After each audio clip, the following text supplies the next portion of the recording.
In the summer of 2019, something wild started on social media. An event called Storm Area 51, They Can't Stop All of Us. The idea was simple. If enough people rushed the base at the same time, someone might actually make it inside and finally reveal whatever's been hidden there all these years. At first it felt like a meme, just another internet joke. But then millions of people clicked going or interested. And suddenly it wasn't so funny anymore. The US government had to take it seriously. Reinforcements were sent to Nevada. Security personnel were authorized to use deadly force if necessary. In the end, the massive crowd everyone imagined never really showed up. And honestly, that's probably for the best. Because Area 51 isn't just some random military base. It has layers upon layers of security. Everyone who works there signs lifetime non-disclosure agreements. And the penalties? Severe. The perimeter is basically impossible to breach. There are checkpoints, motion sensors, guard dogs, armed security teams. The area is constantly monitored by satellites. Even the airspace above it is restricted. They call it the box. Not even pilots from nearby Nellis Air Force Base are allowed to fly over it. It's been called the most secretive base in the United States, and it's been that way for more than 70 years. Back in the early 1950s, before it was even known as Area 51, it was just Groom Lake, a dry lake bed in the Nevada desert. The nearest town, Rachel, is tiny. Barely anyone lives there. Some believe the name Area 51 came from an old Atomic Energy Commission map that labeled the region as Grid 51. By 1955, locals started noticing strange things. Odd lights in the sky. Aircraft flying at altitudes no commercial plane at the time could reach 50,000 feet or higher. And nobody knew of any aircraft in the 1950s capable of flying that high. This was right after the Roswell incident in 1947. In Roswell, New Mexico, something crashed. At first, officials said they'd recovered a flying disc. Then they quickly changed the story. It was just a weather balloon. Whenever people sense a cover-up, speculation explodes.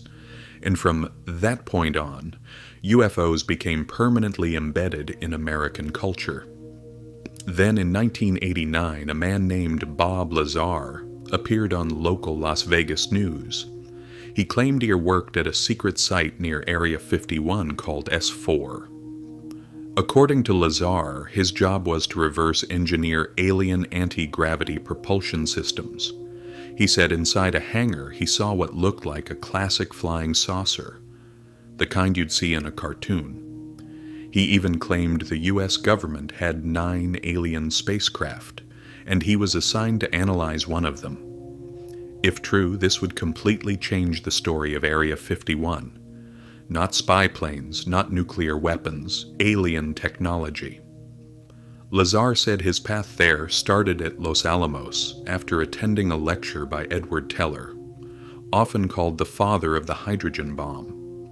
He claimed Teller helped him get hired by a defense contractor called EG&G, a company long rumored to be involved in classified projects at Area 51.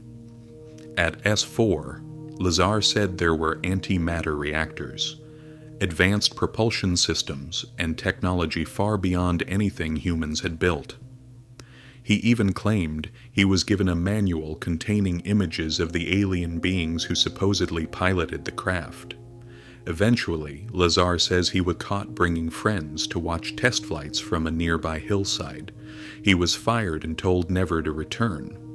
After that, he claimed he was being followed, that his records were being erased, that his life was being systematically dismantled. Here's where things get complicated. EG&G says they have no record of him ever working there. MIT has no record of him attending. Los Alamos denies he worked there too. But then reporters found his name in an old Los Alamos phone directory. So what's going on? According to Lazar, this is all part of a cover-up. He believes the government erased his past to discredit him. To this day, people are divided. Some believe he's telling the truth, that he exposed something massive and paid the price for it. Others think he fabricated the entire story. And it gets even more interesting. In 2011, author Annie Jacobson published a book about Area 51, where she interviewed an anonymous engineer who made strikingly similar claims.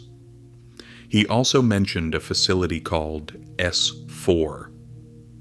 He also described attempts to reverse engineer unknown propulsion systems, which naturally raises the question, is there really something extraordinary being hidden out there in the Nevada desert?